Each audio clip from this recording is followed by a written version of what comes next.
दोस्तों, हम सब जानते हैं कि दिल्ली में चुनाव ख़त्म हो चुके हैं। अब इस बात को लेकर बहस जारी है कि किस इलाके में कितनी वोटिंग हुई।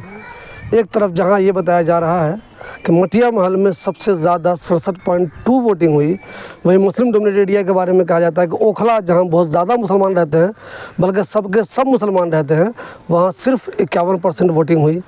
अब ये बात बहस का मौजू बना हुआ है कि आखिर इतनी कम वोटिंग ओखला में क्यों हुई।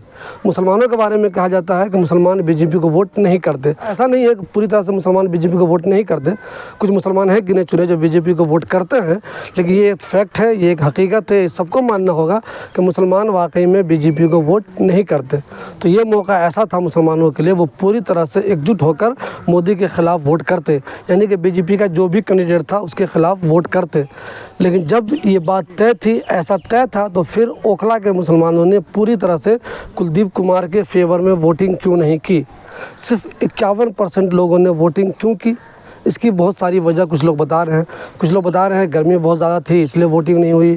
कुछ लोग बता रहे हैं कि बहुत से लोग आम आदमी पार्टी के मुखिया अरविंद केजरीवाल से नाराज़ हैं, इस वजह से वोटिंग नहीं हुई। कुछ लोगों का कहना है कि कोरोना के दौरान तबलीगी जमात के ख़िलाफ़ जिस तरह केजरीवाल का रोल था उससे मुसलमान बहुत ज़्यादा नाराज़ हैं।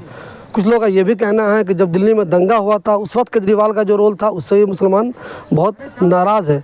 लेकिन ये बात तो जो दूसरे इलाके हैं मुसलमानों के जहाँ बहुत ज़्यादा वोटिंग हुई है उसके बारे में भी कहा सकता है। लेकिन यहाँ लोग ये भी दलील दे रहे हैं कि उन इलाके में चूँकि कांग्रेस का कैंडिडेट है इसलिए वहाँ ज़्यादा वोटिंग हुई है। लेकिन जहाँ तक मेरा मानना है, हो सकता है मैं जो सोच रहा हूँ वो गलत हूँ, लेकिन मेरा मानना ये है कि चूँकि जो लोग भी आम आदमी पार्टी के कैंडिडेट कुलदीप कुमार के साथ थे वो जगह जगह सभाएं करा रहे थे, उन सबों ने वोटिंग के दिन उतनी मेहनत नहीं की जितनी उनको करनी चाहिए। ये बिल्कुल है कि उन्होंने खुद वोट किया, अपने घर वालों से वोट कराया, लेकिन जो एक मेहनत होती है बूथ लेवल पर लोगों को घर से बुला कर वोट करवाना, वो उन्होंने नहीं किया। दूसरी मेन वजह यह है कि ओखला में हम सब जानते हैं दो पॉलिटिकल फेस सबसे ज़्यादा मजबूत है। एक मौजूदा एमएलए अमानतुल्लाह खान और दूसरे पूर्व एमएलए आसिम मोहम्मद खान। आसिम मोहम्मद खान तो पहले दिन से ही आम आदमी पार्टी के ख़िलाफ़ है। उन्होंने मुझे एक इंटरव्यू में साफ साफ कह दिया था कि मैं इस बात को नहीं मानता कि हमारी पार्टी ने केजरीवाल के साथ कोलिशन क्यों किया, वो पूरी तरह से इससे नाराज़ थे। हालांकि बाद में उन्होंने अपना इरादा बदल दिया था।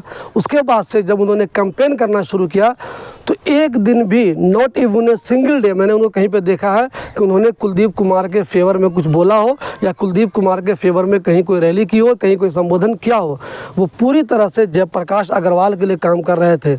आए दिन वो वहाँ जाते थे। उनकी बेटी जो मौजूदा काउंसलर है वार्ड 188 की अरीबा खान, वो भी वहाँ जाती थी, दोनों वहाँ तकरीर भी करते थे। लेकिन ओखला जो उनका इलाका है वहाँ उन्होंने कुलदीप कुमार के लिए एक दिन भी मेहनत नहीं की। इसकी क्या वजह है वो वही जाने। लेकिन मेरा मानना यह है कि आसिफ साहब अगर मेहनत करते तो उनका इतना रोब है इलाके में, उनका ये दबदबा इलाके में है, उनकी वजह से भी वोटिंग ज़्यादा होती। दूसरे अमानतुल्लाह खान मौजूदा एमएलए हैं, बहुत ज़्यादा लोगों ने उनको वोट दिया था, लेकिन अमानतुल्लाह खान ने भी मेहनत नहीं की। वो मेहनत करते क्या, वो तो जब से इलेक्शन का मेन दौर शुरू हुआ, जब से इलेक्शन के लिए मेन कैंपेन शुरू हुआ, उनके बेटे ने मारपीट कर ली, अब वो खुद ही गायब हो गए। उन पर FIR हो गई, यहाँ तक कि 307 भी लग गया। और जब उनकी सबसे ज़्यादा ज़रूरत थी कुलदीप कुमार को, ऐसे मौके में अमानतुल्लाह कहीं गायब हो गए पुलिस की डर से। तो ये दो वजह जो मुझे लगती है, अमानतुल्लाह खान अगर रहते वो अपने लोगों से कहते, उनके नीचे जो लोग काम करते वो उनसे कहते कि जाओ लोगों को घरों से बुला कर पोलिंग बूथ तक ले जाओ, उनसे वोट करवाओ।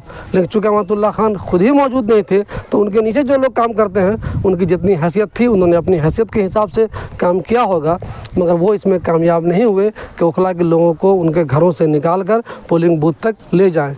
एक तो आसिफ पूरी तरह से गायब रहे, उन्होंने किसी तरह का कोई इंटरेस्ट ही नहीं लिया कुलदीप कुमार के लिए। और दूसरे अमानतुल्लाह खान, जिनकी मेहनत से बहुत ज़्यादा फ़ायदा कुलदीप कुमार को हो सकता था, वो तो पूरे कैंपेन के दौरान गायब ही रहे।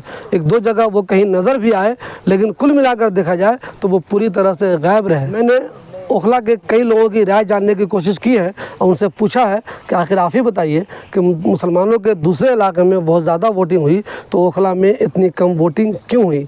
उनकी राय आने के बाद मैं आपको बताऊंगा कि उन लोगों का क्या मानना है। फ़िलहाल मेरा यही मानना है कि जो लोग भी कुलदीप कुमार के लिए मेहनत कर रहे थे, अगर वो सब वोटिंग वाले दिन और ज़्यादा मेहनत करते, लोगों को घरों से बुला कर पोलिंग बूथ तक ले जाते तो वोटिंग परसेंटेज बहुत ज़्यादा होता। ये सब जानते हैं कि जामिया नगर में जितना भी वोटर है उससे मुश्किल से 2-4% ही ऐसा होगा जो इंडिया गठबंधन के अलावा किसी को वोट देगा।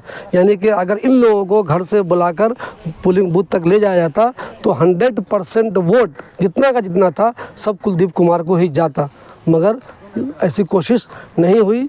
गलती जिसकी भी हो, अगर कुलदीप कुमार हारते हैं, ये मुझे नहीं पता कि वो जीतते हैं या हारते हैं, अगर कुलदीप कुमार हारते हैं तो उसकी एक वजह ये भी हो सकती है कि ओखला, ख़ास तौर पे जामिया नगर का जो इलाका मुसलमानों का डोमिनेटेड वाला इलाका है, वहाँ से बहुत कम पोलिंग हुई। अगर वहाँ से ज़्यादा पोलिंग होती तो चूँकि सारा का सारा वोट इंडिया गठबंधन का ही था, वो इन्हीं को जाता, मगर चूँकि ये लोग घरों से निकले नहीं तो इसका नुकसान कुलदीप कुमार को हो सकता है हो जाए।